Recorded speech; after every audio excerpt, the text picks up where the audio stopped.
We will hear argument first this morning in Case 23-334, Department of State versus Munoz. Mr. Gannon.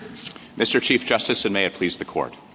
Last fiscal year, the Department of State issued 11 million immigrant and non-immigrant visas. It also refused 62,000 visa applications on the basis of one or more of the admissibility grounds in 8 U.S.C. 1182A, including applications from approximately 5,400 non-citizens seeking to live with their U.S. citizen spouses or fiancés. Under the doctrine of consular non-reviewability, a non-citizen outside the United States cannot obtain judicial review of a consular officer's denial of a visa. Congress has not provided for that form of review in the INA, and when it added new visa-related provisions in 2002, it reaffirmed that it was not providing an end run around that.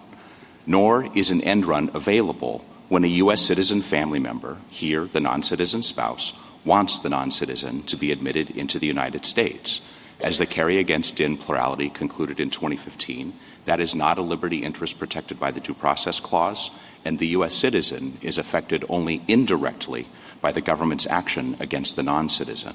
Thus, Respondent Munoz cannot challenge the denial of her husband's visa application any more than she could challenge a decision at the end of a removal proceeding that he will be removed from the United States, or at the end of a criminal trial that he would be sent to a prison far across the country. With respect to the second question presented, even assuming that Respondent Munoz has a sufficient constitutional interest to trigger any judicial review, the Court should at the very least hold that the State Department satisfied the Mandel standard. The consular officer provided a facially legitimate and bona fide reason by citing a valid statutory ground of inadmissibility, the unlawful activity bar, just as Justice Kennedy's concurrence had found had been the case in Dinn, where the government cited the neighboring terrorist activities bar. I welcome the Court's questions. Just for clarification, assuming that Ms. Munoz does in fact have a liberty interest, would the consular non-reviewability preclude her winning here? We think that it would. We think and that how would that work then? The only potential exception there would be if there were a constitutional right that this Court has recognized, that would be the only potential exception. We otherwise think that the point here is of consular non-reviewability is that the person whose interest is directly at stake doesn't have a right to review. And a fortiori, it seems that somebody who is only indirectly affected by the government's decision in that proceeding also cannot challenge that. And so the second question presented, assuming that she has a constitutional interest, would be that we at least satisfy. Well, I understand that. I'm just trying to figure, without even getting to Dinn, whether or not reviewability, non-reviewability would preclude any her having any recovery at all whatsoever, that you wouldn't even have to get to Dinn. Well, the case has been litigated on the presumption that there would be an exception to consular non-reviewability if we were to lose on the first QP, and that's what Justice Kennedy's concurrence said in Dinn. I don't know what the cause of action is that she has in order to bring that. The Ninth Circuit has been assuming that there is one, I guess, under the Constitution. We think there is not one under the APA, and none of the courts of appeals has found that there is one there. And so we think that there still would be reasons to say that there isn't going to be any review, even in those circumstances. But at the least, we would satisfy Mandel. Counsel, the husband has no right of review. You're correct.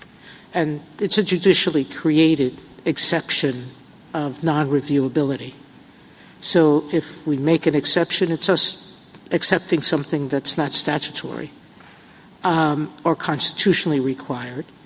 Her point is, whether it's her or her husband, they each should have a right to dispute whatever basis it was that formed your denial.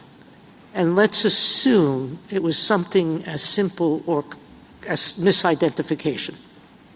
You thought he was John Doe, and you had a whole criminal record on John Doe, and he's not John Doe, he's John Smith.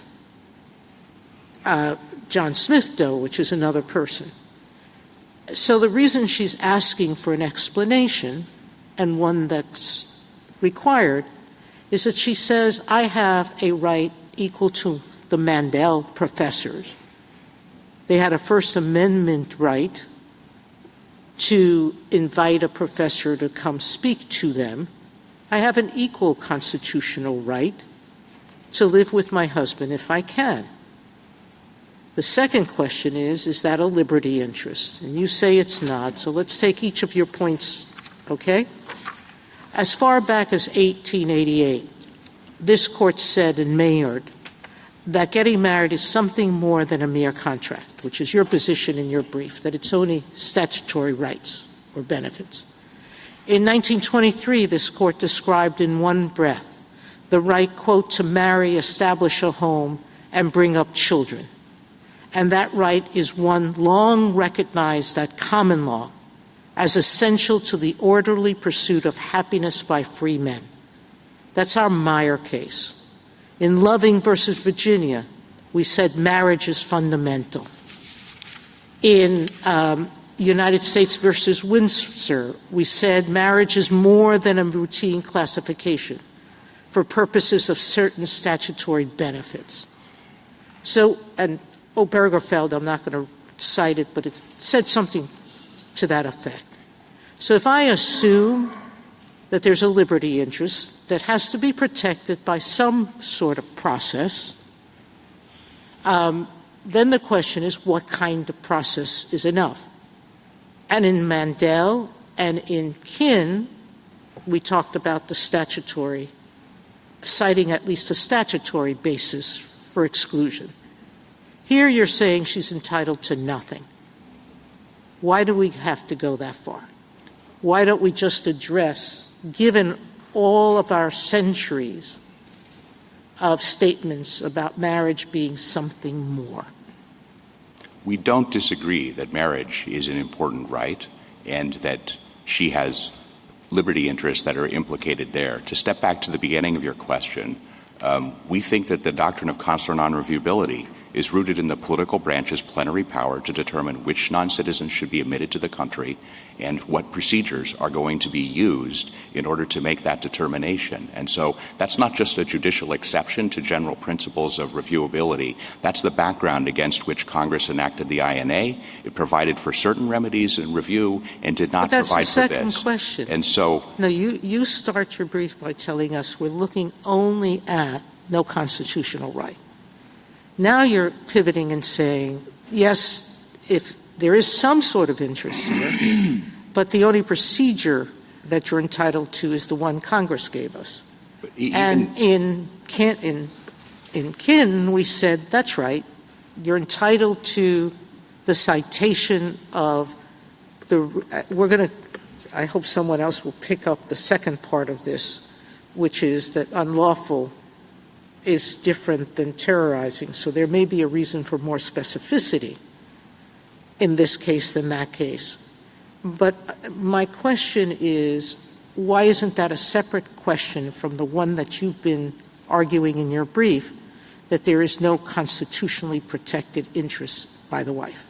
Well, I think that assuming there is a constitutionally protected interest, we think that Mandel sets the ceiling of what it would be required. But I said that separate. But in Din, but you started your argument with saying there's no constitutionally protected right. And the constitutionally protected liberty interest that she has not asserted is a liberty interest in having her spouse admitted to the United States. And we think that they need to allege a liberty interest that's sufficiently specific, and it would need to be rooted in history and tradition. All right, and, I disagree. And we think that in Din, even Justice Kennedy's concurring opinion didn't say that they were entitled to that information, the statutory citation. He said that assuming that there were a constitutional liberty interest that were implicated, that was enough information. And what confuses me, Mr. Gannon, about the argument is how your frontline position is compatible with Mandel. In other words, if your frontline position is right, why does Mandel exist? But Mandel seems to suggest that there is some kind of reviewability. It's a very limited reviewability, but there's something. We ask for a legitimate and bona fide reason. And so doesn't that contradict your frontline primary position? No, for this reason, Justice Kagan, because even Mandel doesn't decide that. Mandel assumes that. Mandel did exactly what Justice Kennedy's concurring opinion did. It said we're not going to decide whether this First Amendment interest is sufficient, because even if there was something there, this is enough information, and we're not going to look behind the government's I take the reason. point. It's one way to read Mandel. I think possibly not the best way, but it's one way to read it. Mandel is a little bit ambiguous on that point. But I think that that's a harder and harder argument to make after Trump v. Hawaii, which pretty clearly talks about Mandel as setting forth a very limited but still existent way to review these decisions. To the extent that Trump against Hawaii addressed this, it assumed without deciding that consular non-reviewability existed, and it said that it quoted with approval Justice Kennedy's approach in Dinn of saying that a statutory citation would be enough in this context. I think Trump against Hawaii Trump says it's enough. But Trump also suggests that that's the right inquiry. In other words, that we should undertake a Mandel inquiry, and then Trump v. Hawaii says, as Justice Kennedy said in Dinn, that the statutory citation was sufficient. And we can go on to that question. But I was just sort of focusing on the first issue, which is the combination of Mandel and Trump suggests that your first, most dramatic, strongest position is not the right one here, that we, in fact, have recognized a kind of judicial review, although a very limited one. I think you have engaged in limited judicial review in a handful of cases without saying that that was required. And there's still nobody who has identified what the cause of action is here or why this would be permissible. Every time the court says this, it says, well, even assuming you can get review, the government has said enough here. And so we do think we would satisfy that standard, and I'm happy to go on and talk about whether we satisfy the standard here, even though we're relying on a different statute, as Justice Sotomayor pointed out, than was at issue in Dinn. Well, I think the reason that I don't know, but I can't ascribe reasons to prior courts, but they move fairly quickly to, well, let's assume something and then move on to it, and as long as it leads to the same result, they don't have to struggle with the far more difficult question. So why isn't that the way we should be looking at this, which is as reflexively the court moves on to what might be an easier question from the point of view of the court in terms of the significance of the constitutional question. And so going on to the second question, how would you go about weighing, which may have shed some light on the first one, how would you go about weighing the interest in marriage with the interest in national security? Well, that's like apples and giraffes. Well, I think the point of Mandel, if we're in the second question, is that you don't do weighing. That's exactly what the court said in Mandel, is that we are not balancing the strength of the government's interest against the constitutional right at issue. It says we're not going to test or look behind the reason or balance it. That's the last paragraph of Mandel. And I understand the temptation to say we should decide the easy question here because the government actually did give more information in this case. But that would still leave an entrenched circuit split on the first question presented. Several circuits have said there is no constitutional right in this interest, and there's not even Mandel review.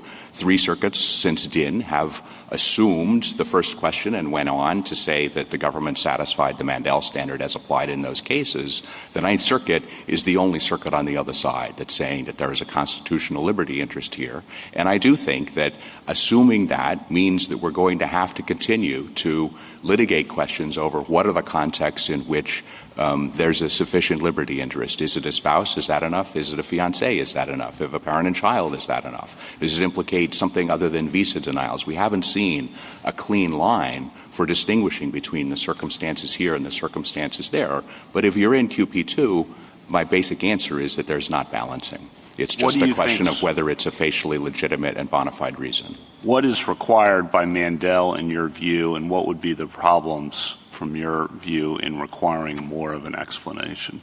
Well, our basic position on the Mandel question here is that the statutory citation is good enough, as Justice Kennedy concluded in Dinn, and we think that that's similar to what the professors were able to get in Mandel, to the extent that there had to be a reason of some kind, because otherwise it was just blanket discretion in the Attorney General to grant a waiver or not. In this context, there's additional information that is provided by the citation of the statutory ground of inadmissibility. Spell out, because I think it's helpful, what would be the problems from the government's perspective if more of an explanation were required than just the statutory citation or Well, one problem is that in cases that involve law enforcement and intelligence information, as security-based denials like this arise, that there are sensitivities about being able to share that information. That is why Congress has expressly provided in 1182B that the State Department doesn't even have to give the statutory citation in those cases. Explain what sensitivities encompasses. Well, it encompasses the fact that we'd be sharing information that indicates what we might know about transnational criminal organizations' operations. They would be able to, in this case, they have said in their red brief that they want not just the statutory citation, which is, or even the identification of the fact that we think he was a member of MS-13. They want more than that. They want to know what he said or did that made the government believe that. And there is no court that on that score, Mr. Gannon, though, the Ninth Circuit at least, I think, held, if I remember correctly, that the explanation that you did give later was sufficient. It just wasn't timely. And what the government did give, if that were sufficient, obviously redacted lots of stuff, didn't provide a lot of information.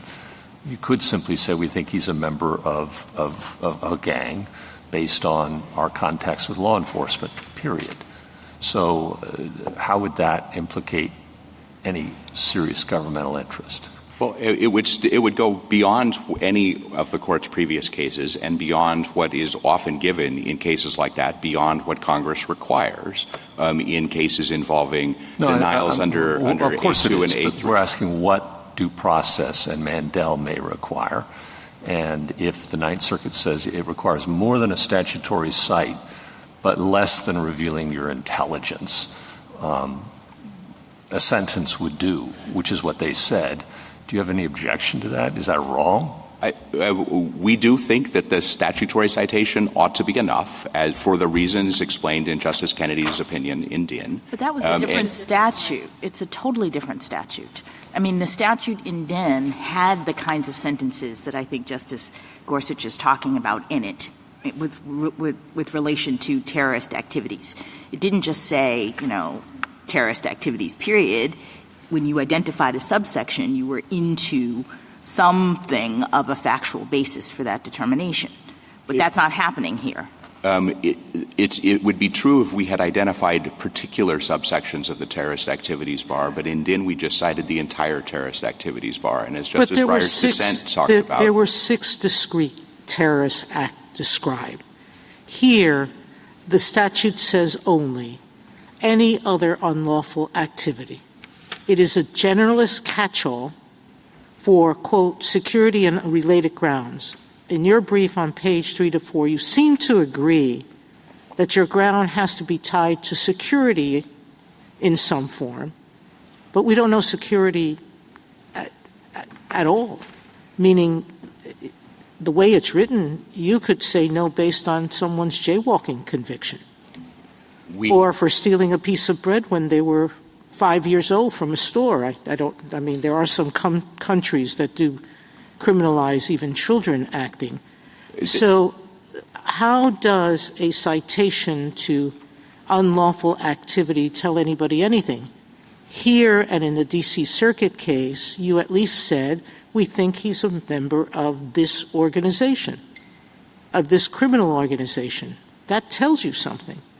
That tells you more. I agree with that. We have not applied the statute in contexts involving jaywalking, and this wouldn't cover the fact that somebody had previously committed a criminal offense. It requires us to have a reasonable ground to believe that the person will be committing unlawful activity once they are in the United States. And so that is why gang membership has been considered an indicator for this since 1965. Right, but I think the point, Mr. Gannon, is that the idea of we think you will commit some kind of criminal activity does not tell a person anything. Whereas we think you're an MS-13 member does tell a person something. Now they'll say, well, if I'm not a MS-13 member or if the spouse isn't, I know how to go about trying to contest that finding. So there's a big difference between both are a single sentence, but one sentence gives you a lever to try to contest an inaccuracy in what the government is doing, and the other gives you no lever at all. I understand that point, Justice Kagan, but I don't think that's the point of Mandel review. The point of Mandel review is not to fly-spec the agency's reasons and help the agency do a better job of getting to the right answer. The point of Mandel is to confirm that the government had a reason. And it was facially legitimate and bona fide. And so it's a spot check. And this is why there's not any sentencing. How does unlawful activity, we think you committed unlawful activity, do that? We think you are going to commit unlawful activity. How does, if that's the point of Mandel, how does the kind of statement that you would be giving by just pointing to that one section fulfill that goal? Because it indicates that we are invoking a legitimate basis for inadmissibility that is in the statute, and that it the fact that we've identified it says that we think that it indicates that you're at this point where Justice Alito? At this point, we've jumped over several preliminary questions. Before your time is up, could you say a little bit more about them? For one thing, do you think that the respondent has a cause of action, and if so, where does it come from? I don't know where it comes from, Justice Alito. The complaint seems to assume that there's probably a constitutional cause of action. They think it's an ex parte Young cause of action? That's what I think that's their reasoning. The Ninth Circuit has obviously countenanced that, and so it hasn't been previously explored in this case. We don't think that they also assert an APA claim. We think that we have good arguments that the APA does not provide a cause of action here, that this is accepted from judicial review in two different rationales that are explained in decisions that we cite in the reply brief in the D.C. Circuit, the Ninth Circuit, and the Sixth Circuit. And so I don't know where the cause of action is unless it is an implicit ex parte Young-like action that they're asking for a declaratory judgment. Well, I'll ask your friend about that. If there was a protected liberty interest in Mandel, wouldn't it follow sort of a fortiori that there's a protected liberty interest here? If the respondent had not said, I want to live with my husband in the United States, but had said, he has a lot of interesting things to say, and so I wish he were here so I could listen to what he has to say, and therefore exercise my First Amendment right to receive information, would that be sufficient? I don't think so. I don't think that the marriage cases can be repleted as First Amendment cases and satisfy Mandel. Again, I would say that Mandel didn't even say that there is a constitutional right there. And here we think that the point of this is that we cite O'Bannon for the premise that in the due process context, an enforcement action that is taken against one person doesn't create a liberty interest in a third party who is indirectly affected by that. So she is obviously affected by the decision that her husband can't come into the United States. The same thing would be true if this were a removal proceeding, removing him from the United States, and you wouldn't say she has a due process interest in intervening in that case and making arguments that he can't make or arguments that he can make. Either way, she doesn't have an independent due process interest there. Mr. Gannon, you did ultimately provide a lot of information to the respondent. And the Ninth Circuit didn't fault that. It found that you gave plenty of information in the end. It just said it wasn't timely, and therefore it remanded to the district court to conduct further proceedings. I'm not clear what those are, what that would look like, and I'm just curious what you understand you think would follow on remand, and if there's a suggestion here perhaps that there's no harm, no foul because everybody knew exactly what was going on here. Everybody knew. It appears that the respondent filed a petition for rehearing based on an assumption that the denial was gang membership, for example. So there's a lot packed in there, but if you could help me with that. Yeah, I don't think my friend would say that the Ninth Circuit correctly concluded that we provided enough information. I don't read the red brief as acknowledging that. Let's put that aside. And I'm not sure what the Ninth Circuit thinks is going to happen on remand. This is sort of, terra incognita for the courts to say that giving that much information is enough, but nevertheless we want there to be a full-bore review. The Ninth Circuit seemed to suggest that there's going to be some type of independent judicial confirmation that the government was correct about its reasons. I think that goes far beyond anything that any other court has countenanced in the context of Mandel-type review.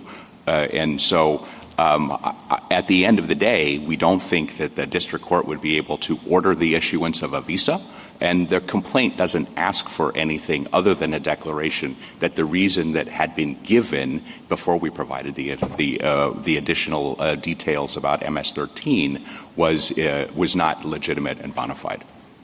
Thank you, counsel. Justice Thomas, anything further? Mr. Gannon, what exactly does the doctrine of consular non-reviewability do?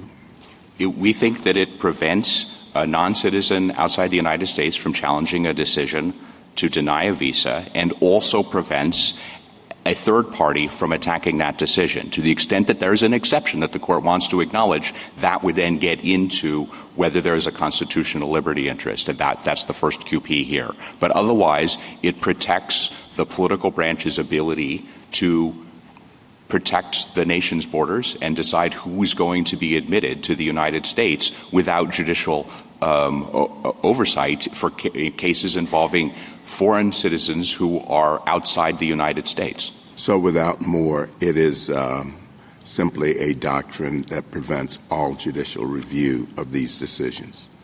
Yes, all judicial review that Congress has not provided for.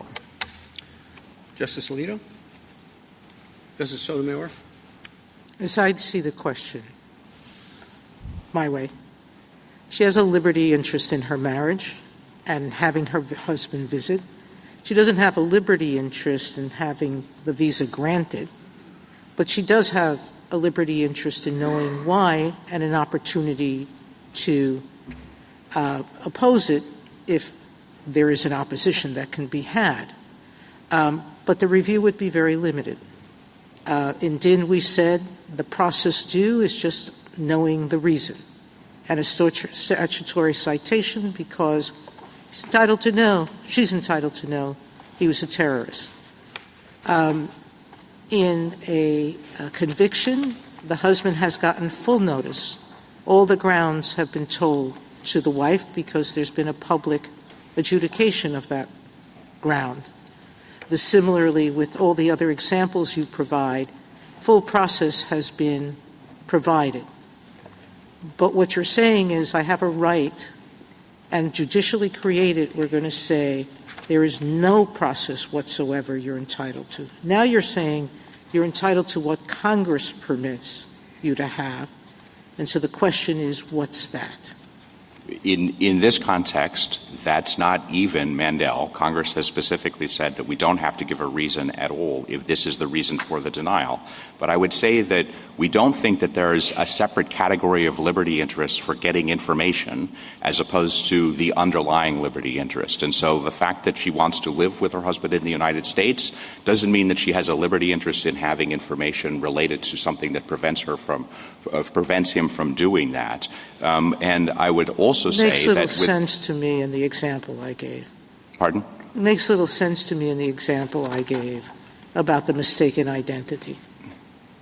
She would be seeking to exercise her right to live with him on the ground that you don't have a statutory basis to exclude him.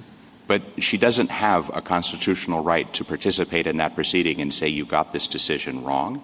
And that is not unusual that there are instances where nobody is able to get review. As Justice Kennedy's concurring opinion pointed out, we give the examples of the prisoner who is not able to challenge a transfer to a different prison, the soldier who's not able to challenge a military deployment. In Castle Rock, where the court relied on O'Bannon, that was an instance where nobody was able to get enforcement of that that restraining order. You're not mentioning independent constitutional rights. All right. Thank you, counsel.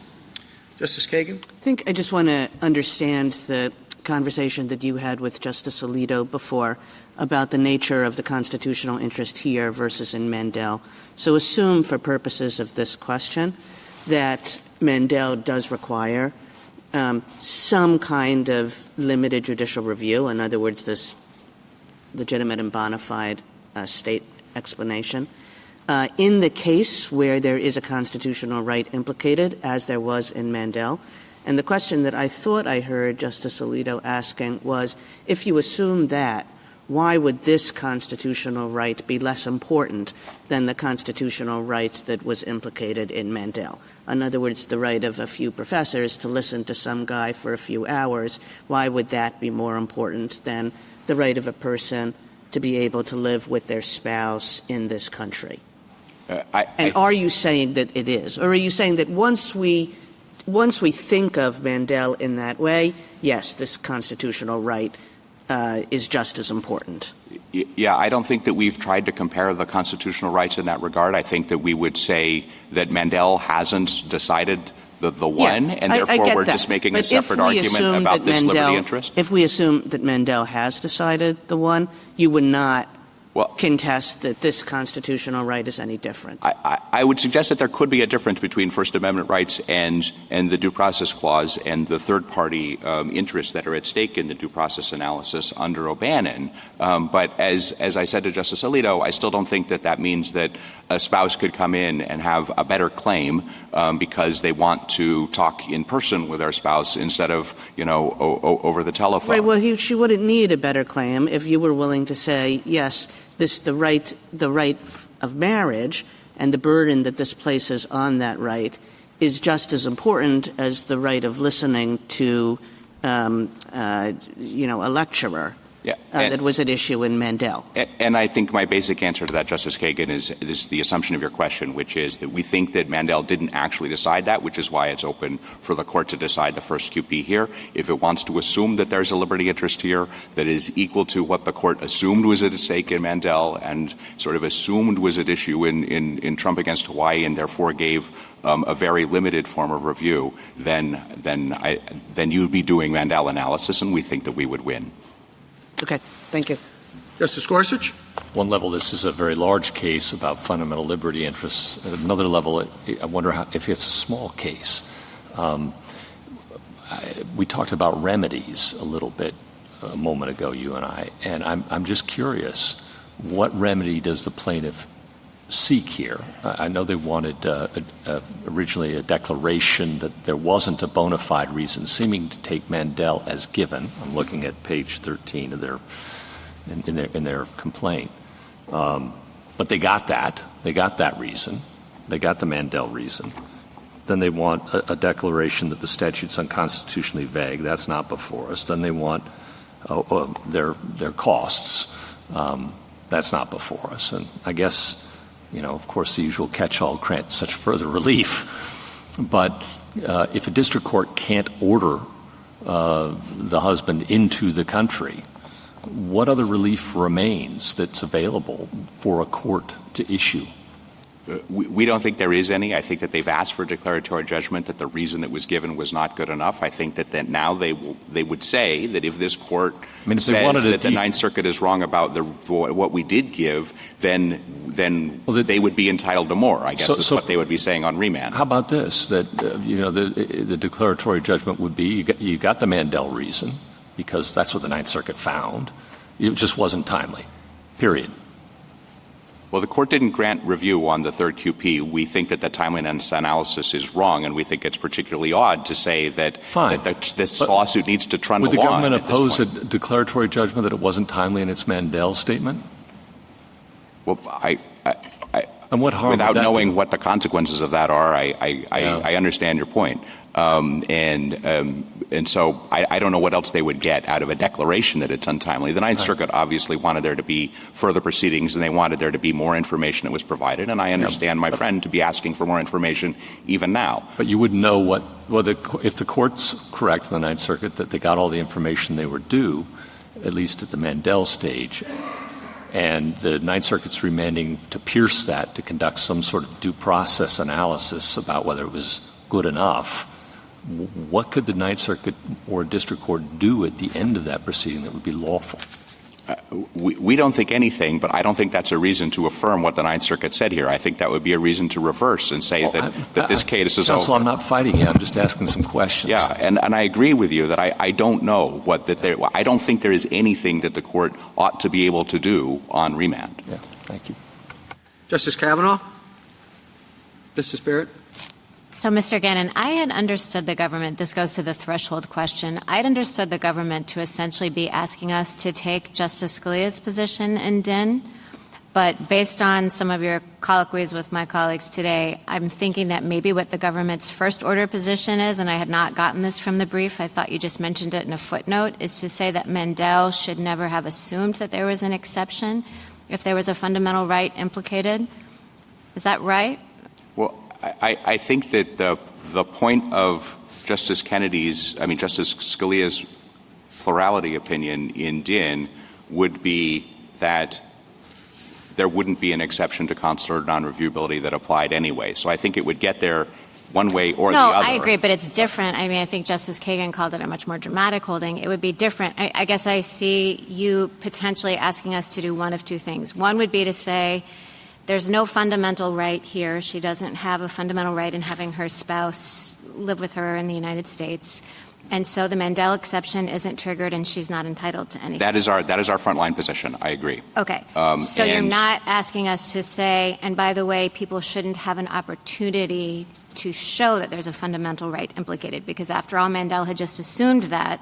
It didn't say that you are entitled to get a Mandel explanation if you can point to the existence of a fundamental right. That's right, and I was saying, for purposes of the assumption in Justice Kagan's question, that if we assume that there is a constitutional liberty interest that is sufficient to trigger that review in Mandel, why isn't this one equally good? Right. And our position is that this is not, as the plurality concluded in Kerry against Dinh, not a sufficient liberty interest to trigger any exception to consular non-reviewability that would look like Mandel review. So we think you don't get to Mandel review one way or the other. No, and I understand that, but I guess, and I'm still not quite sure what your position is. I understand that.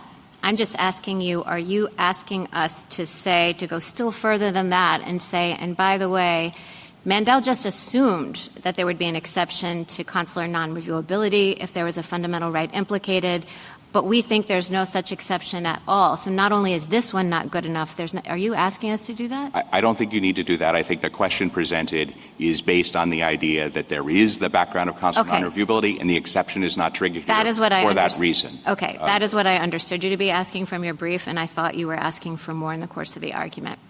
Okay, this goes to Justice Gorsuch's questions about what might happen, and this is something that I'll ask to the other side as well.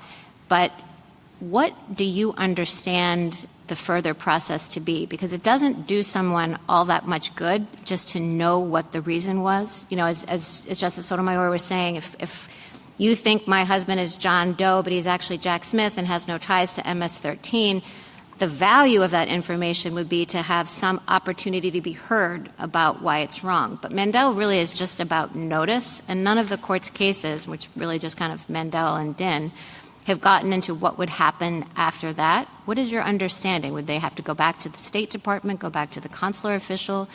Is the idea that the district court would have some opportunity to hear why this is wrong and why the tattoos didn't really show an MS-13 affiliation? They might contemplate that that's what they would be getting because they want the information that is what he said or what he did. We don't think that that's appropriate. I think that if the court were to say that, so I'm not sure what they think is going to happen with respect to that. They could refile a new application with the State Department. If they have this information, they will know this was the reason for the first denial. But that doesn't mean that the point of Mandel isn't actually notice. It's confirmation that the government had a reason. And so I'm still fighting the premise that the point of Mandel is to provide the person who is complaining with some form of redress. It's instead just a confirmation that the government had a legitimate reason to do what it did here. There are procedures within the State Department that there were multiple levels of review of this decision. Any time that there's a denial, that has to be reviewed by a supervisor. This particular basis for inadmissibility needs to be based on an advisory opinion from Washington, D.C. And so there are lots of other ways in which the State Department can be asked to go back and improve this decision. We don't think that that should be done at the behest of judicial review and a court saying, you have to do this and I want to see all of your evidence. Okay, so the government's position is that even if Mandel applies, once you point to a reason, whatever is required to make that reason sufficient, that would be kind of the end of it anyway. Yes, as Justice Gorsuch was just quoting from the prayer for relief in the complaint, it would be a declaration that that's not a good enough reason. And then you go on your way, and if you want to try to go back to the State Department. If they want to refile, since they're past the time for reconsideration of this decision, they would have a judicial decision that says that that reason wasn't good enough on the basis of what was before the agency at the time, and it might come out differently the next time. But would there be some process in the State Department for letting them make their case that these tattoos, for example, didn't actually show an affiliation with MS-13? Or is it just like you file for reconsideration and the State Department says, okay, well, that wasn't good enough, but we still think, and maybe just add a little bit more? I mean, they did provide that information to the State Department. Right. The officers looked at that information and concluded that it didn't change their answer. I understand that, and they weren't satisfied. Yeah. Okay, thank you. Justice Jackson? So I'm a little trying to understand the government's argument about fundamental rights and the way in which Mandel works. In your colloquy with Justice Barrett, I think you said that there is not a fundamental right to have her spouse live with her in the United States, and that's the government's framing and the way in which you are approaching the first question. Am I wrong about that? I'd phrase it slightly different, that there's no liberty interest in getting your spouse admitted into the United States, notwithstanding immigration law restrictions. So, all right, yes, she has a liberty interest in living in the United States and in living with her spouse, but we don't think that is a liberty interest that allows her to overcome immigration. No, I understand that, but I'm just trying to see how your argument maps on to what the court actually did in Mandel. And as I read that case, as I look at it, the first thing they're asking is whether these professors had some sort of right to receive information and ideas as protected under the First Amendment. They weren't saying, at the level that you're saying now, do they have a right to have this particular person, or do they have a liberty interest in having this individual come to the United States as their first question? It looks as though the way this opinion is structured, Justice Blackmun starts off by saying, in a variety of contexts, this court has referred to a First Amendment right to receive information and ideas, and he goes on and talks about that. And then he gets to the point that you're talking about when he says recognition that First Amendment rights are implicated, however, is not dispositive of our inquiry. And then he goes on to do the rest of the inquiry. So I think the parallel structure here would be the recognition that there is, as we've said in so many cases, a fundamental right to marriage, to include cohabitation, to raising your family. Those things exist. And that's implicated by the government's decision not to allow a person to come in, the spouse to come into the United States, and then you go on to determine whether or not, even though you have this right that's implicated, the other aspects of the test. What's wrong with thinking about it that way? Because I hear you shifting the fundamental right at the beginning in answer to the QP. Well, I think that's in part because this is a due process case and not a First Amendment case, and so the court is looking for liberty or property interest that is directly impinged by the government's action here. And O'Bannon tells us that the fact that it is directed at a third party is a distinction for due process purposes. And so we think that there was no underlying interest in O'Bannon. I mean, didn't we say there was no right to live in the nursing home of your choice, whereas we have recognized the fundamental right to marriage and raising a family and that kind of thing. So I think O'Bannon might be a little bit off in that way. Yeah, but I mean, I don't think that analysis carries the day here, because the court would never apply that analysis for purposes of the removal proceeding or any of the other proceedings here. The court would not say that she has a due process right to participate in her husband's removal proceeding because it might take him out of the country. And so the fact that there is this long tradition of no judicial review of these types of decisions about what non-citizens will be admitted into the country, we think creates a high bar here, so and that there needs to be a specific liberty interest that is directly affected. And we don't think that it's a liberty interest that's just in getting information or an explanation. We think it would be a liberty interest in actually having him in the United States. So is it your position that there isn't a liberty interest in – it has to be more specific than the liberty interest in cohabitation with your spouse to begin with, that would then trigger some sort of due process in this situation, and whether or not the government is satisfied that is another question? Yes. Ultimately, the point here is that being able to live with your spouse in the United States is not the same thing as being able to get your spouse admitted to the United States. Okay. Thank you. Thank you, counsel. Mr. Lee? Mr. Chief Justice, and may it please the Court. Over 8 years ago, the government violated Sandra Muñoz's right to procedural due process by denying her husband's visa without providing a reason why. Ms. Muñoz has a constitutional liberty interest in living with her husband. We do not claim that this interest gives her the right to immigrate her husband regardless of his inadmissibility. But the importance of cohabitation to marriage means that the government is required to provide procedural protections when it burdens the underlying right. The statute also informs what process is required. There's nothing unusual about this. When government action burdens a substantive right, the court often relies on procedural protections to balance the implications of that burden against the government's countervailing interest. The statute likewise here shows why Ms. Muñoz was herself deprived of that liberty interest and undermines the government's argument that she was a mere bystander. Under the INA, the citizen petitioner must initiate and advance her spouse's application from start to finish, and the very purpose of the consular process for spouses is to benefit the American citizen's spouse.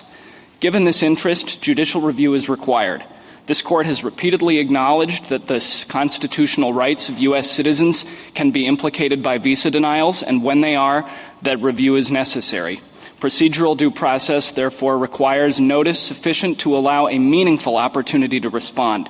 A mere citation to a broad statute that encompasses any other unlawful activity forced Ms. Muñoz to guess at the reason for the denial and provided only a mere gesture at due process, which this Court said was insufficient in Mullane. The information Ms. Muñoz ultimately learned came after the one-year deadline to respond had passed and after the government had informed them that its inadmissibility finding was permanent. We now ask that Ms. Muñoz be given the chance to respond to that information now. And I welcome the Court's questions. Mr. Lee, I know others may want to talk about Mandel, but we confronted this liberty interest in Den, and I can't think of any decision from this Court that said that such a liberty interest actually exists. Would you give your best account of how you get to this liberty interest? Yes. So there is a liberty interest in marital cohabitation which arises under the Constitution. This is something which the court has addressed in multiple occasions in the past. In Loving against Virginia, for example, cohabitation was at the very heart of that case. That was a couple that was married in Washington, D.C., and the anti-miscegenation statute in the Commonwealth of Virginia prohibited them from living together as man and wife. The state court of appeals there said that... I understand that. That's a different case. What I'm interested in is we had this exact issue in Den. That would seem to have been the occasion for deciding exactly what you're talking about. But we did not get a court for that. I can think of no other case where the right to have your spouse come to this, immigrate to this country has been considered. That's what I'm interested in. I see. To clarify, that's not the procedural due process right that we're advancing. We do not claim that Ms. Munoz has a right to do what she wants, live with her husband in the U.S., even if her husband is inadmissible. We're merely asking for a reasonable and workable solution, which is that some basis for the denial be given so that we can correct the possibility that there was a mistake. And so I'm interested in the liberty interest that requires the procedural right, the underlying liberty interest that we could not find in Den. That's all I'm interested in. I see. And in a number of the other substantive due process cases, Meyer, for example, which acknowledged the substantive right to raise a family and establish a home, which certainly has a cohabitational element. In Smith against the Foster Families Organization, the issue of the right to daily personal intimate association was recognized by this court as a substantive right.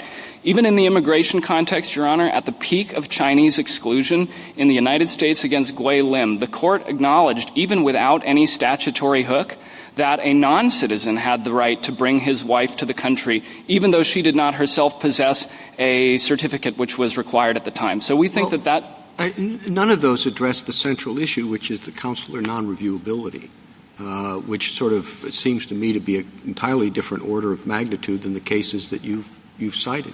So, Your Honor, on the doctrine of consular non-reviewability, the government raises this as an exception when the rights of citizens are implicated. If a case where a U.S. citizen had been living with her husband for 5 years and that they had tried to go through the legal process and the denial was given without any reason of the basis why, that's the type of case that there has to be some level of review over. If the court acknowledged in Mandel, and I just want to quote from the decision in Trump against Hawaii briefly, where the court said that this court has previously considered the merits of claims asserted by U.S. citizens regarding violations of their personal rights allegedly caused by the government's exclusion of particular foreign nationals. That's at 2416 of the opinion. We do not think that the court would be breaking any new ground by acknowledging that there is no doctrine of consular non-reviewability as applied to the implicated liberty interests of U.S. citizens, especially without... What more would you be entitled to than what you've gotten? I understand the question of the timeliness of the elaboration, but what else do you think you're entitled to? What we received, what the Ninth Circuit said was sufficient, is far better than any other unlawful activity. And so to answer your Honor's question... But as you said, what you've received. That's correct. After that one-year deadline had passed, that's at 22 CFR 48. So you think you're entitled to more just because the deadline had passed? No, but we think that we're entitled to a reasonable opportunity to respond to the allegation with enough information so that we're not trying to fight back with our hands tied behind our backs. In court? Can't you? I'm sorry. No, but if I may, because this certainly came up at the colloquy with my friend. What happens in court then? You say reasonable opportunity to contest, so you can force the government to provide more evidence behind the reasoning, or what happens? Well, no, Your Honor. What we think is the most appropriate way to proceed would be to take what the Department of Homeland Security applies in the domestic context, which is a general level factual summary of the basis for the denial, excluding material that is sensitive for national security purposes. What that would do is it would mean I don't think any party in this case wanted 8 years of litigation. A rule like that would allow these cases to be determined at the agency level. Counsel, you got that. I mean, the Ninth Circuit said that's exactly what you got. So why are we here? Because what we're asking... I don't see anything in your prayer for relief or your causes of action, and I'm not sure what the cause of action here is either. I'm with Justice Alito on that. Maybe you can help me. But it seems from the prayer for relief, you've got everything you asked for. So let me try and clarify that, because what we are asking for now is the chance to go back to the consulate and try to overcome the denial with the information that we now have. So you're not asking for further judicial process? That's correct, Your Honor. Okay. So Mr. Gannon suggested you can go ahead and file a new application. And the problem with that is that at page 16 of the joint appendix, the government informed my clients that its false determination of Mr. Asencio-Cordero's inadmissibility was permanent. So I do not think that without an order from a court saying that the basis for that denial was insufficient. So you want a declaratory judgment that it was insufficient?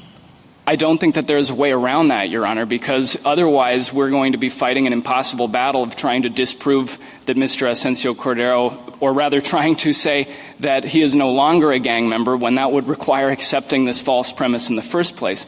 So just a second. I would like to know where in the record that the government told you that it's permanent and you can't reapply, and I'd like to hear from Mr. Gannon about that, too. Yes, that is at page 16 of the joint appendix, Your Honor. That was far before we learned any of the additional factual material. Again, keep in mind that came only 3 years after the denial and 2 years into litigation. And so my clients reasonably understood that the determination of inadmissibility became permanent. I believe it was in May of 2016.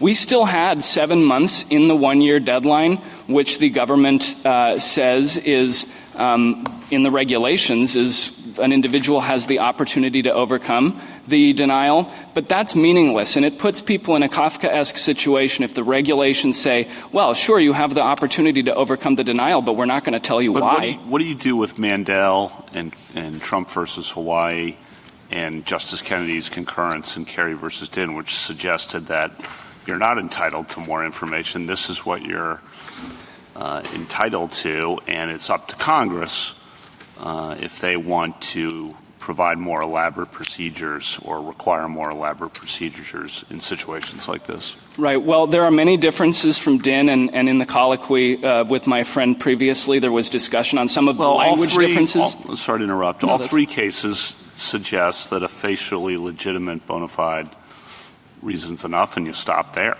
and you don't go on. And that was elaborated on in Trump versus Hawaii, that's it. Courts will neither look behind the exercise of that discretion nor test it by balancing its justification against the asserted constitutional interest. That's kind of it. So, for purposes of judicial. Right, and so I can get to some of the distinctions with Din and Justice Kennedy's concurrence, but I want to say first that the court has applied that facially legitimate and bona fide test in two types of situations, unlike the situation here. The first is the Trump v. Hawaii type situation, or the Mandel type, where Congress has expressly granted to the executive branch a discretionary ability to deny or grant some benefit, or in the case of Fialo and Bell type situation, where that was a substantive direct challenge to a broad congressional policy choice.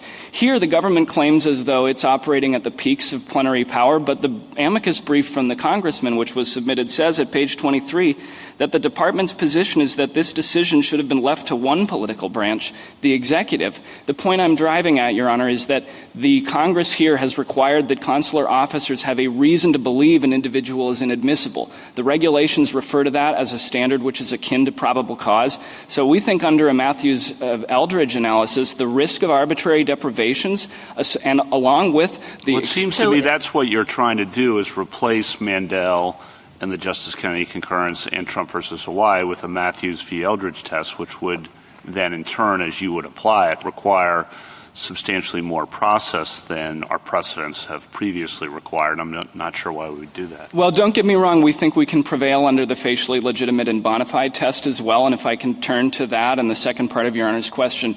Din, there were a number of important distinctions from here before I get to the statutory ones, which the court touched on already.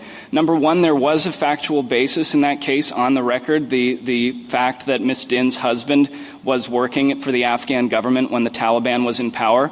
There was reference earlier to 1182b3, which the government treats as a broad non-disclosure provision. That is not the position that they took in Din against Kerry, where they said at page 50 and 51 of their merits brief that when the executive does disclose additional material, that reflects a considered determination that the information provided does not require invoking the protections of 1182b3.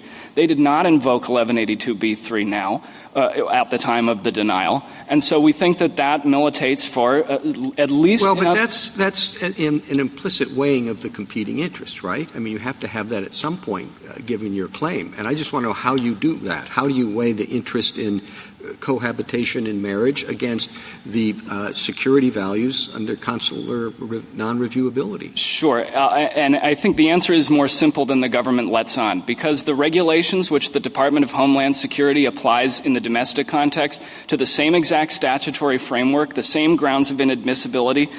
8 CFR 103.2 says that an applicant shall be advised of the facts leading to the denial. Well, I guess I do mean to interrupt. I mean, it's you say in the domestic context. That's kind of a pretty dramatic premise if you're going to say, well, it's the same as it's going to be in the domestic context. The whole point of consular non-reviewability is that it's not in the domestic context. Well, but by the same token, Your Honor, it wouldn't make sense if these due process regulations apply in the domestic context to non-citizens, but they don't apply when a U.S. citizen's rights are implicated at the consular level. The amicus brief submitted by former DHS officials suggests that this is a reasonable, workable proposal, and they cite this provision, which I just like to quote briefly, which says that the applicant shall be advised of the facts and offered an opportunity to rebut the information and present information in his or her own behalf before the decision is rendered. Well, counsel, that seems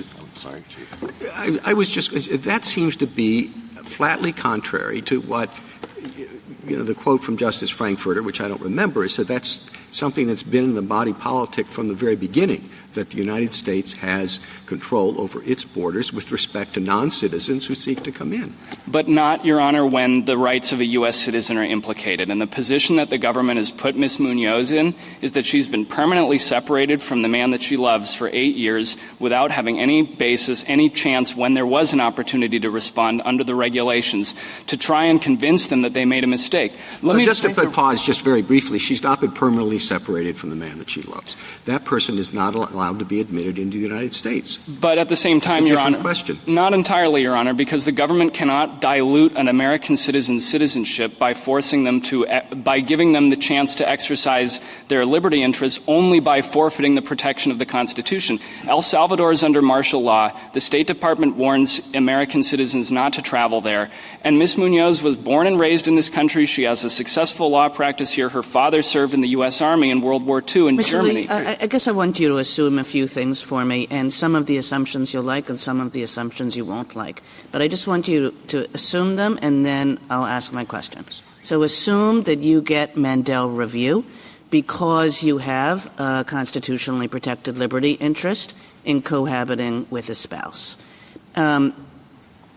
Assume that review is limited and asks only for a bona fide and legitimate reason. Assume that the information that you got eventually, not in a timely way, but eventually perfectly satisfies that demand for a bona fide legitimate reason. But you didn't get it in time, as I understand the issue. You didn't get it in time to invoke the reconsideration processes that the State Department usually has for exactly this purpose. Is that correct? That's correct, Your Honor. So if I think that the simple statement, he was an MS-13 member, is sufficient under Mandel, but you didn't get it in time to invoke the reconsideration process to say, no, you got that wrong, he wasn't an MS-13 member, what do we do now? Then I think the court would have to remand so that the individual could have an opportunity to try and prove to the consulate that they may have made a mistake. And there's a big, big difference between any other unlawful activity. You're saying that what we should do now, given that the information that satisfies Mandel was untimely, is essentially to tell everybody, They should be put back in the box they were in before that information became untimely. Is that correct? In order to be able to harness the facts to overcome that determination. That's right, Your Honor. So the only relief you seek is the opportunity to file a motion for reconsideration at the consulate. Is that it? Yes, with the caveat that the government's inadmissibility determination would have to be declared to be incorrect. Now, if that's the case, I don't see that in your complaint, number one. And number two, what do we do with Judge Lee's observation that as a practical matter, it appears your client understood before the motion for reconsideration deadline passed that was indeed the basis of the government's denial, that she understood that the gang membership in MS-13 was the hang-up. Now, you didn't know all the details, but you did understand that fact. And if that fact alone sufficed to provide the Mandel notice, is this harmless error?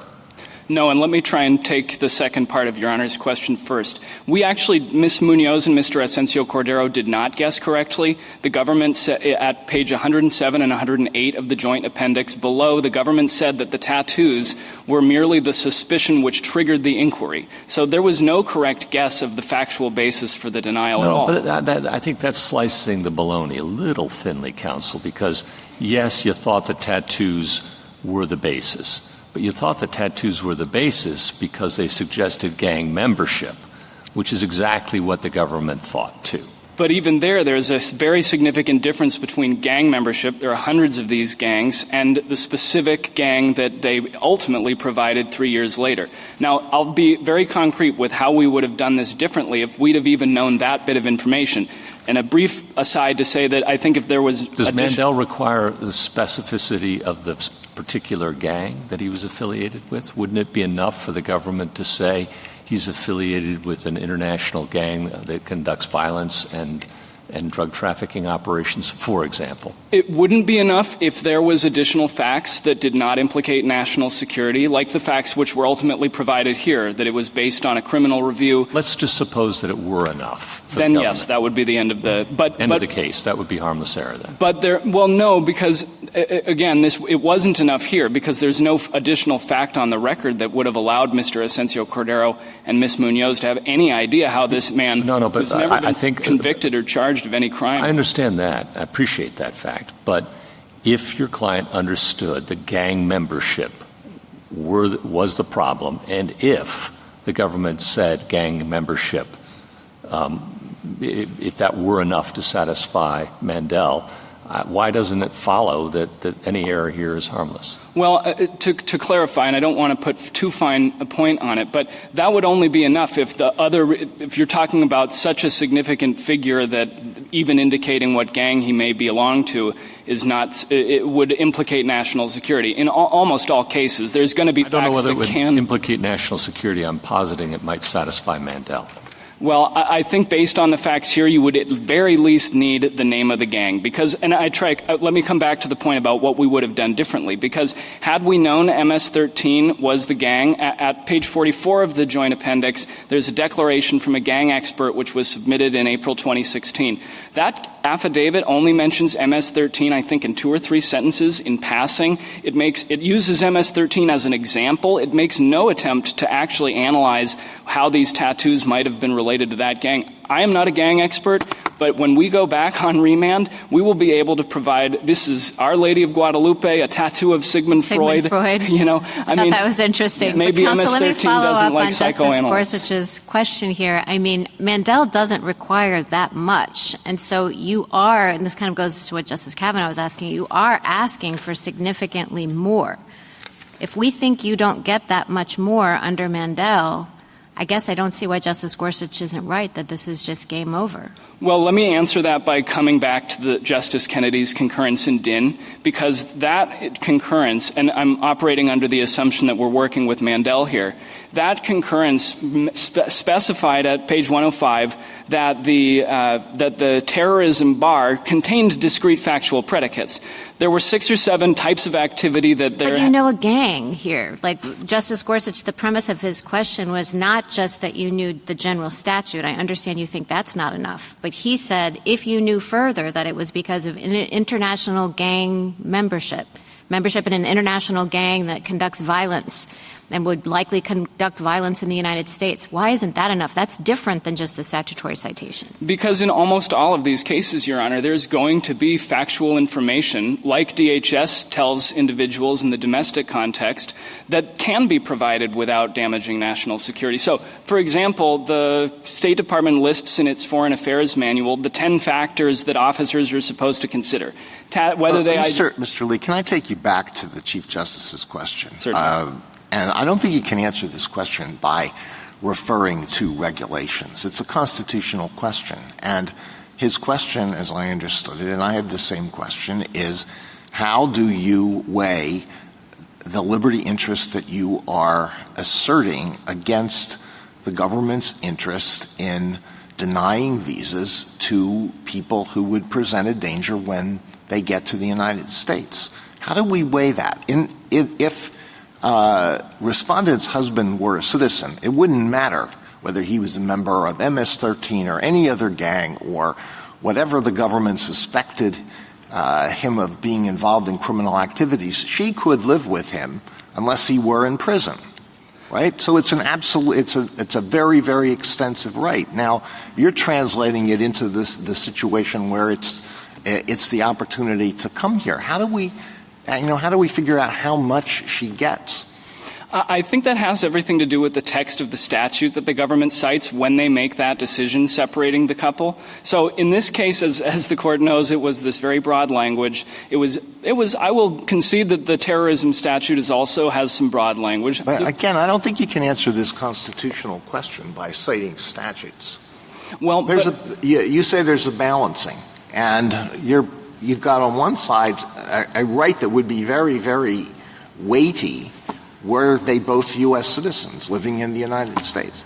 And then you're willing to dilute it so that it's only this big when the person wants to come into the United States. And I think the court has addressed a similar context in the prison-type cases, VTEC against Jones, Harper against Washington, where the court recognized an underlying substantive constitutional interest, for example, in not being forced to take psychotropic drugs or not being removed to a mental facility, and yet the way it balanced those interests was by providing a minimal level of procedural due process. And I think one of the points that is important to consider thematically here, Your Honor, is consular officers work very hard. They have very heavy caseloads. They're working under very difficult conditions.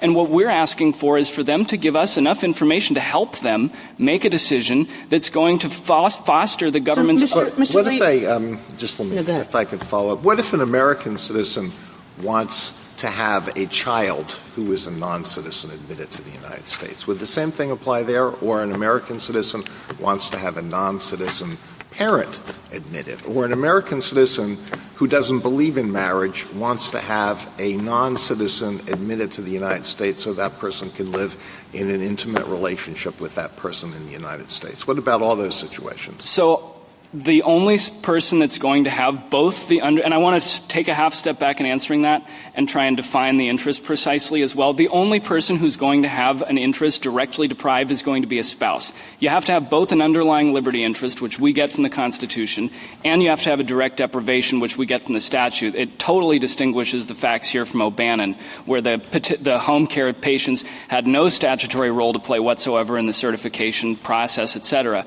But so the point I'm trying to make is that and the court understands that immigration law is quite complicated. I don't want to go on too long on this, but citizens can only petition immediate relatives, and citizens have to be adults to petition immediate relatives. So so all those other floodgates concerns are exaggerated because the only person who's going to both be statutorily involved enough to have been directly deprived and have an underlying liberty interest in marital cohabitation. Well, is there do those people have a liberty interest? And if they do, then how can it be deprived by statute? How can it be taken away by statute? So, for example, a grandparent and a grandchild, they certainly would have an underlying liberty interest. That's from the Moore case. But they wouldn't be able to petition each other. So my point is that you have to have both these elements. And that's going to be my answer to all the floodgates concerns that Your Honor posits, because you need to both – and there is no the court has not recognized a substantive liberty interest in adult cohabitation. It's not a floodgates argument. It's a constitutional argument. It's how we determine which interests are sufficient to allow the citizen, the American citizen, to contest the denial of a visa for a close relative or a person with whom the person has a close relationship who's not an American citizen. Well, this is a case about marriage, Your Honor, and this is a case about the importance of marriage, and this court has recognized this. Congress for over 200 years has recognized this, even in the immigration context. 1804 was the first time immigration benefits passed through citizenship. 1888, at the peak of Chinese exclusion, Congress passed the Scott Act, which exempted Chinese laborers who had wives in the United States. But Mr. Lee, I guess what I'm not seeing, to me, there's no weighing at issue here. The way I understand the analysis as working is that if you come forward with a constitutional right, whether it's the right to listen to ideas from somebody overseas or certainly whether it's the right to associate with your spouse who is overseas, if you come forward with a constitutional right of that kind in cohabiting or associating with a person who is not getting a visa, that gets you something, but it doesn't get you weighing. It gets you this very limited judicial review, which says the government now has to say why it's excluding that person. So that's all it gets you. It's just like you come forward with a right, we don't weigh that right. It just gives you the ability to force the government to say one or two sentences about why they're excluding that person. So what weighing are we talking about? No, I think Your Honor put it better than I did. I mean, we have here a very important constitutional interest. It would certainly not make sense if Mr. Asencio-Cordero could ask a professor to get his next visa and get in that way, but not because he had lived with his wife for 5 years. Right, but that brings us back to this question of, okay, you got what you wanted. You got the information that they were excluding the spouse because of gang activities. And then that brings us back to Justice Gorsuch's questions about why isn't this whole thing over because you got what you wanted? Because now, for the first time, we're going to have the opportunity to go back and harness the facts that's necessary to try and prove the government wrong. We don't have the right to win on remand. We'll go back to the consulate. We'll do our very best. There is a lot of information that we can do with the reasons that were ultimately given. Doesn't give us any guarantee, but that's what due process requires. But Mandel, and this is just a question about the constitutional argument. This is kind of goes back to the questions I was asking before. Mandel talks about notice and giving you the basis, but it doesn't talk about Mullane and an opportunity to be heard.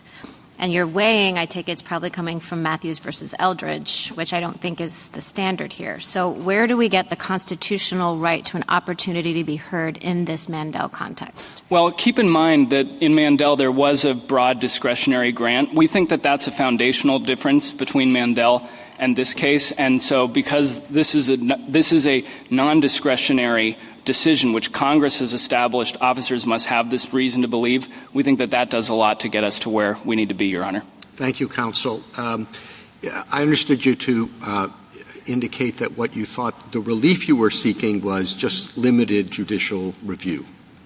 Is that right? Or exactly what is the relief you're seeking? We do not need any additional judicial review here, Your Honor. I think on remand this will go quickly to the consulate so that we can finally respond to the information that we've been given. And how do you come to the fact or the conclusion that that is what you're entitled to when you're discussing the right of a married couple to have one of them come in, across the border? How do you get to the determination that that's what you're entitled to? Well, we get to it because Ms. Munoz is directly implicated, and that's where the statute comes in. That gives her some sort of standing. But you said when you – I don't want to give it away – when you look at the marriage interest and the international interest of the United States, what you'd conclude is that you get this limited judicial review. I see. Yes, going forward, and you that's do the that rule. by doing what? Well, we do that by requiring that there is – we've had some discussion as to whether the facially legitimate and bona fide test applies or whether something slightly more strenuous applies. I don't care what the test is. What is it that the tests entail? The test is entailed at determining that the government did not make a decision which either has no basis in reality or which was violative of the rights of a U.S. citizen. And so does it involve weighing the interest, the marriage interest and the international interest? Well, I think there's another government interest, which is in uniting American citizens with their spouses. Does it involve the weighing of that interest as well? Well, we don't see it that way, Your Honor. We see it as we have a marital interest in cohabitation in the United States. On the one hand, and then the government's got to provide sufficient information. We acknowledge it's a low level of information. It's what DHS does domestically to ensure that the citizen at least had the opportunity to try and correct a mistake that the officer had. So I take Your Honor's point. What is it?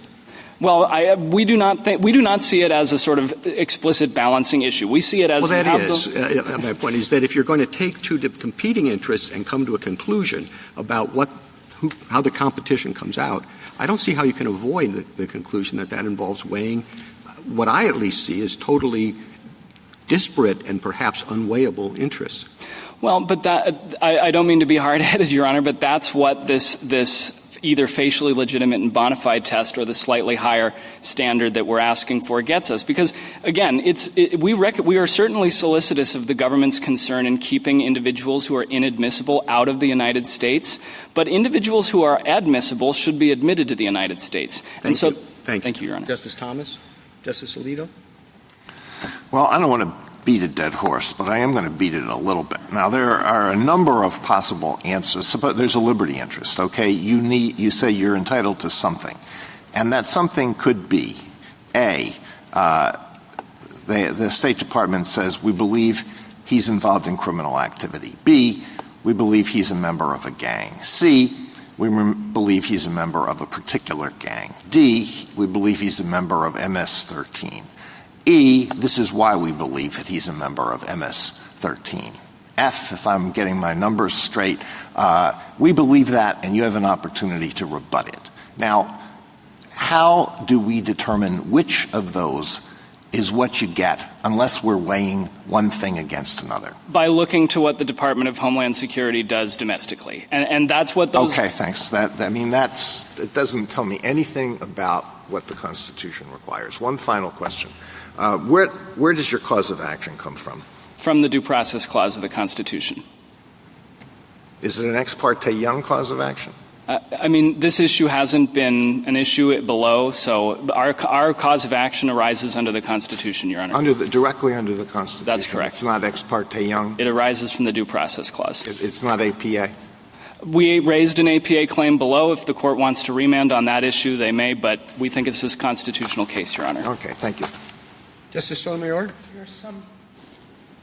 There are some of my colleagues who believe that the Constitution doesn't, on its face, provide a cause of action.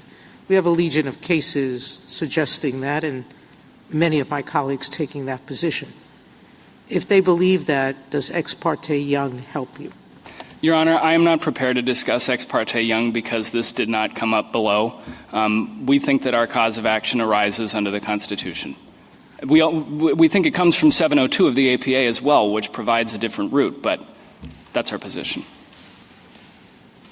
Justice Kagan? Gorsuch? Justice Kavanaugh? So just to follow up on, I think, Justice Alito's questions and others, if there's a liberty interest, then the Mandel standard applies. The Mandel standard was applied in Justice Kennedy's opinion in Kerry versus Dinn, and also in Trump versus Hawaii. That requires a facially legitimate basis and a bona fide factual basis, right? Facially legitimate and bona fide. That's the test. And then the question becomes, what does that entail, I think? And Justice Kennedy says a number of things about that in Kerry versus Dinn. The government's citation of 1182A3B also indicates it relied on a bona fide factual basis and is also facially legitimate. This is on page 105. Then he says, Mandel instructs us not to look behind the government's exclusion for additional factual details beyond what its express reliance on 1182A3B encompassed. Goes on. The government, furthermore, was not required, as Dinn claims, to point to a more specific provision within 1182A3B, even though the statutory provision the consular officer cited covers a broad range of conduct. and then says, notes that government's not prohibited from offering more, but the statute expressly refrains from requiring it to do so, says Congress evaluated the benefits and burdens here and assigned discretion to the executive, and then concludes, I think, with the closer here that's problematic for you. Under Mandel, respect for the political branch's broad power over the creation and administration of the immigration system extends to determinations of how much information the government is obliged to disclose about a consular officer's denial of a visa to an alien abroad. So you put all that together, I think that's very problematic for you if we follow that. And that, in turn, was explicating what Mandel meant and what Trump versus Hawaii then relied on this opinion. So that's a problem for you, I think. So tell me why it's not. Yeah, we don't think it's a problem for us, Your Honor, because of the distinctions here and with Din. So number one, that was a case where the government had decided to invoke 1182b3. Justice Kennedy does refer to the reasons for the denial in that case. There was the Taliban fact. The government had there invoked B3. The plaintiffs in that case were required to make an as-applied substantive challenge to that statute. We don't have to do so here. But the main distinction, if I understand the line Your Honor's questioning, is the statutory text. And here I want to make a couple of points about the terrorism bar, because not only does this draw a line around a distinct, finite range of activity that the officer must have found to have existed to have a reasonable reason to believe, also there's language in there defining a terrorist organization, language defining terrorist activity, an intent requirement. And so we think that that's a lot more. That's your big distinction, but the problem for you is they wanted a more specific identification there. And he said, in that opinion, the government was not required to point to a more specific provision, even though the statutory provision the consular officer cited covers a broad range of conduct, which seems, it's slicing it very thin then to say that's a distinction between that case and this case. The critical phrase, sure. The critical phrase in Justice Kennedy's analysis of the statute is that it contained discrete factual predicates. Any other unlawful activity is the text of this statute. There is no way to read that statute to have a discrete factual predicate. Thank you. Thank you. Justice Barrett? No. Justice Jackson? So you're not here petitioning this court for any orders related to future hearings or anything else, right? Correct. You got the reasons in this case, but I thought we were here because it's the government's argument that they shouldn't have had to have given them, given the fact that Ms. Munoz, in the government's view, has no liberty interest and therefore no procedural due process rights. And those are the questions that we would be answering, not anything about how you would use this information that you now have to try to vindicate her rights in the consulate. Correct. All we're asking for is the chance. You're the respondent. The government is petitioned. And if we did nothing, you'd be fine, right? Because you didn't want us to take this case. Correct. All right. So let me ask you, do we need to roll back or change the doctrine of consular non-reviewability in order for you to win in this case? No, I think that the court's position in Trump against Hawaii gets us where we need to be on that. Why is that? Say a little bit. Because the doctrine of consular non-reviewability does not apply to American citizens. The executive branch cannot restrict review without a statutory provision granting it the ability to strip review. This is not a case where Congress has gone anywhere near that. The citations which the government pulls up in its brief do not mean. So we have never applied the doctrine of consular non-reviewability in the context of an American citizen? The court has always reviewed the merits of claims brought by American citizens, constitutional claims. That's correct, Your Honor. And any such review in this situation, so let's say we disagree with you on that. Let's say we disagree. The doctrine of consular non-reviewability applies, but it appears from Mandel that we have recognized an exception to it. Is that how you understand at least the government's secondary argument in this case? It's a pretty important exception from the standpoint of separation of powers, but yes, Your Honor. All right. So we're into Mandel even if there is the doctrine of non-reviewability. And so why would you say that you win given the Mandel standard? They didn't win in that case. I'm Yes. sorry, Your Honor. Because here, unlike in Mandel, in that case, the professor had violated a prior visa. The court held that there was a factual basis for the Attorney General's denial of a fully discretionary waiver. Here, you have a non-discretionary statute requiring reason to believe there's no factual basis for the denial, and therefore the government hasn't established that the denial was facially legitimate and bona fide. Final question. Would you be okay with an analysis that assumed the first question presented? If we were to prevail on the second question, no. I do think, honestly, that the court has to reach the first question in order to rule in favor of us. You think we have to say, we can't just assume it and then, because you can't assume it. I don't think it would be breaking any new ground to recognize the importance of marriage in this case, though, Your Honor. Thank you. Thank you. Thank you, counsel. Rebuttal, Mr. Gannon? Thank you, Mr. Chief Justice. If I could just make 3 points. First, I still haven't heard a clear explanation as to why this constitutional right, whether it's a procedural or a substantive one, should be limited to spouses or the effects on visas. My friend said that no one else other than a spouse would have the right to petition under the statute as it currently exists for this type of relief. But if this is a constitutional liberty interest underlying this, I'm not sure why people wouldn't be able to say the inability to make those petitions is unconstitutional. And no court has countenanced that type of argument in any other context. Second, my friend talks about the domestic context, talks about what DHS does when there are proceedings in the United States, which obviously implicate different interests because somebody is here and there is a mechanism for some judicial review there.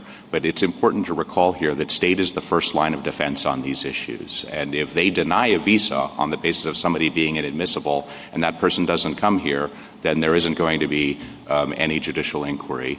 If they deny a visa and that person does come here, and DHS wants to remove that person, then the fact that they came here without a visa is an independent ground of inadmissibility. And so they'd be much more likely to be charged with that than the expectation that they would be engaged in unlawful activity while they are here in the United States. And third, if I could get to the colloquy with Justice Gorsuch, and my friend talked about the determination that this ground of inadmissibility was permanent and cited page 16 of the joint appendix. The letter that is included there is one that simply said that this determination of inadmissibility is not waivable.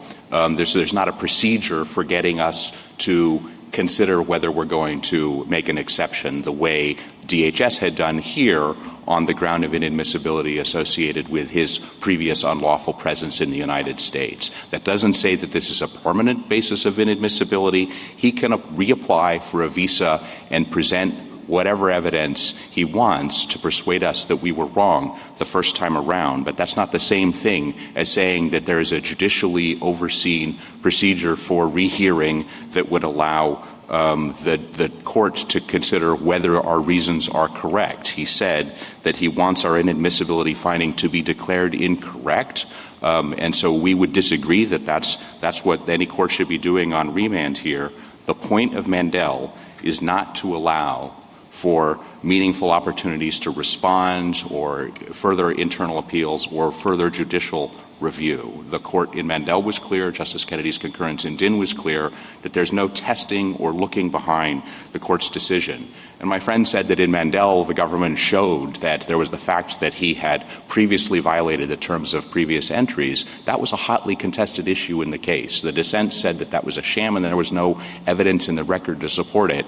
The majority said, we're not testing or looking behind the government's assertion. This is not about allowing courts to police whether the government's reasoning is correct. The consular officer has to have a reason to believe that this person is inadmissible in order to deny the visa, but that is not judicially reviewable. We urge the court to reverse the judgment of the Ninth Circuit. Thank you, counsel. The case is submitted.